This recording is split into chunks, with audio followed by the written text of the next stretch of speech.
¿Qué tal amigos? Bienvenidos al canal de nuevo. El día de hoy les trataremos de enseñar cómo explicar el conflicto árabe-israelí en menos de 7 minutos y no morir en el intento.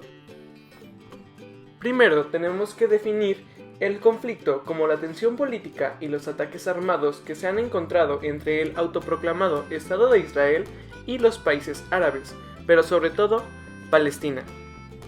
Es así como Google Maps nos muestra actualmente el mapa de Medio Oriente, pero ¿puedes encontrar Palestina aquí? Acompáñanos a través de un poco de historia para ver qué pasa aquí. En 1916, Gran Bretaña y Francia acuerdan el llamado Pacto de Sykes-Picot, el reparto de las posesiones del Imperio Otomano si ellos ganaban la Primera Guerra Mundial. En este se estipulaba que Palestina, Siria, Irak y Líbano estarían bajo la administración de ingleses y franceses. Todo esto pese a las promesas de independencia hechas a los árabes. Pero en 1917 algo cambia. En 1917 se firma la Declaración de Balfour, donde Reino Unido se comprometía a respaldar la creación de un hogar nacional judío en Palestina y empieza el éxodo de judíos europeos a Palestina y la compra de las tierras. Pero ¿por qué el territorio de Palestina? La verdadera pregunta va más allá de Palestina, sino una ciudad, Jerusalén, de la cual hablaremos más tarde. En 1936, con la llegada de la Segunda Guerra Mundial y el miedo judío, Hitler, las migraciones de judíos hacia Palestina se multiplicaron por montón. Esto significó agravar la tensión entre palestinos profesantes del Islam y los israelíes profesantes del judaísmo. Gran Bretaña se da cuenta de que necesita ayuda y al culminar la Segunda Guerra Mundial le pasa el problema a la Organización de las Naciones Unidas.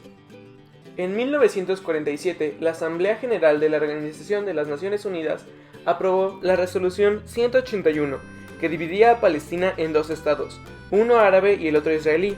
Pero, ¿qué pasaría con Jerusalén? Y aún más importante, como diría Bob Esponja, ¿qué tiene de buena la tonta Jerusalén? Pues bueno, para tres de las religiones más importantes en el mundo, esta ciudad es una ciudad sagrada. Los judíos dicen que es su capital histórica.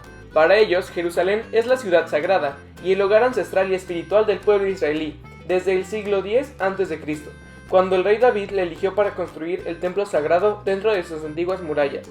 Es considerada para ellos el centro del mundo y el lugar donde Dios residió. Los creyentes rezan hacia su dirección. La ciudad alberga el Muro de los Lamentos, un lugar sagrado para los judíos, ya que fue parte del templo construido por Herodes sobre el antiguo templo del rey Salomón. Según la tradición, se ubica sobre el lugar donde Abraham, el patriarca de la religión, iba a sacrificar a su hijo, Isaac. Además, está el monte del templo, donde están guardados los 10 mandamientos que Dios presentó a Moisés. Por su parte, los católicos también la consideran Tierra Santa, pues según los escritos del Nuevo Testamento, Jesús fue criado en esta ciudad, entonces parte de Judea. Allí predicó y obró algunos milagros. Los 4 evangelios del canon católico, Mateo, Marcos, Lucas y Juan, aseguran que Jesús y sus apóstoles tuvieron su última cena aquí, y luego fue arrestado en Getsemaní. Es aquí donde ocurre la pasión, muerte y resurrección de Jesucristo, dogmas de la religión católica. Para los practicantes del Islam, según la tradición suní, el profeta Mahoma visitó la ciudad, donde rezó y visitó el cielo una noche en el año 610. También se reunió ahí con Moisés, Abraham y Jesús. La ciudad fue hacia donde rezaban los musulmanes antes de hacerlo hacia la Meca. Asimismo, Jerusalén alberga la Cúpula de la Roca, edificada entre el año 687 y 691 en el lugar en el que, según los musulmanes, Abraham fue a sacrificar a su hijo Ismael. También está aquí la mezquita de Al-Aqsa, el templo musulmán donde se cree que Mahoma ascendió para visitar a Alá. Básicamente, para todos ellos, esta es la ciudad de Dios, y al ser ellos el pueblo de Dios, todos quieren el territorio. Es por esto que la ONU, tras dividir el territorio, decidió que Jerusalén pasaría a estar bajo mandato internacional. Esta división no fue aceptada por los palestinos, a quienes dejaban con el 45% de su territorio original. Y es así como se crea en 1964 la Organización para la Liberación de Palestina, una coalición político-militar considerada representante palestina. Y así se desemboca la Guerra de los 6 días. En 1967, Egipto, que apoyaba a Palestina, pide a la ONU retirar sus tropas de la península del Sinaí, frontera con Israel, y por temor a sufrir un ataque, Israel ataca la zona y comienza un enfrentamiento contra la coalición árabe, Egipto, Siria, Irak y Jordania. y se logra anexar territorio palestino de Gaza y Cisjordania.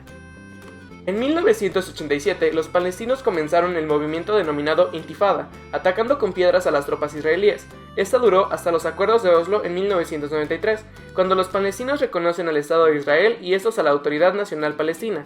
El total de muertos, 1970 palestinos y 271 israelíes.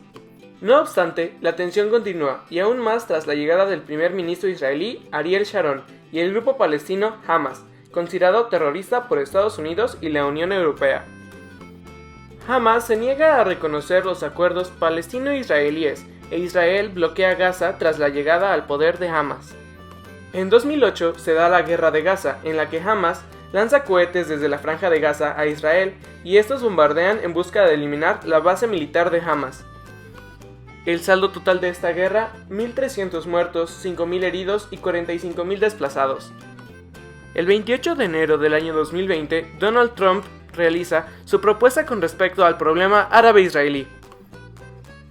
En dicha propuesta no se toma en cuenta la opinión palestina, sino que propone una Cisjordania llena de pedazos interconectados de territorio israelí y deja de lado el objetivo de crear un Estado palestino autónomo.